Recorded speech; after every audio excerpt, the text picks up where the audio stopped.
La lutte contre le changement climatique est une priorité majeure aux Pays-Bas.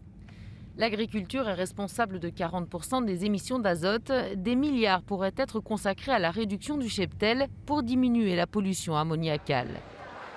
Des hamburgers gratuits aux activités ludiques pour les enfants.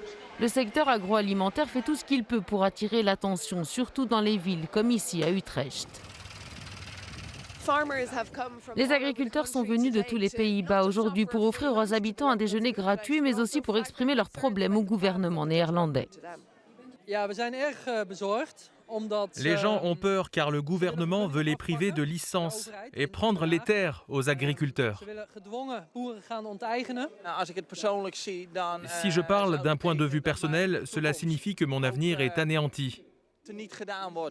Le changement climatique m'inquiète beaucoup, mais il s'agit d'un problème mondial et notre petit pays ne peut pas résoudre tous les problèmes mondiaux.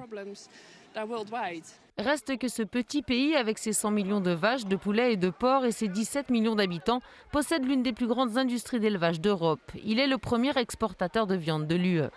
Si la fondation néerlandaise Urgence pour le climat compatit avec les agriculteurs, elle affirme aussi que le pays doit manger moins et exporter moins. Nous ne savons pas ce que fait le gouvernement, mais nous savons que la réduction du cheptel est vraiment nécessaire pour le climat. Il faut maintenant attendre de savoir comment les politiques vont s'y prendre. Je pense que nous devons absolument réduire le nombre de porcs, de poulets et de vaches.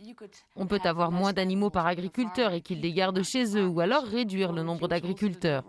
Il y a différentes façons de procéder. Nous espérons que cela sera équitable pour les agriculteurs car ils respectent la loi pour le moment.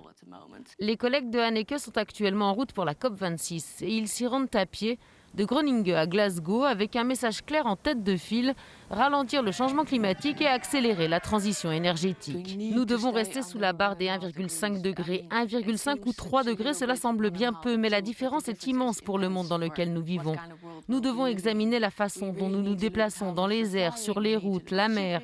Il y a aussi l'industrie. Nous avons besoin d'une meilleure donne. Tous les regards sont donc tournés vers la COP26 où les enjeux ne pourraient être plus importants qu'à l'heure actuelle.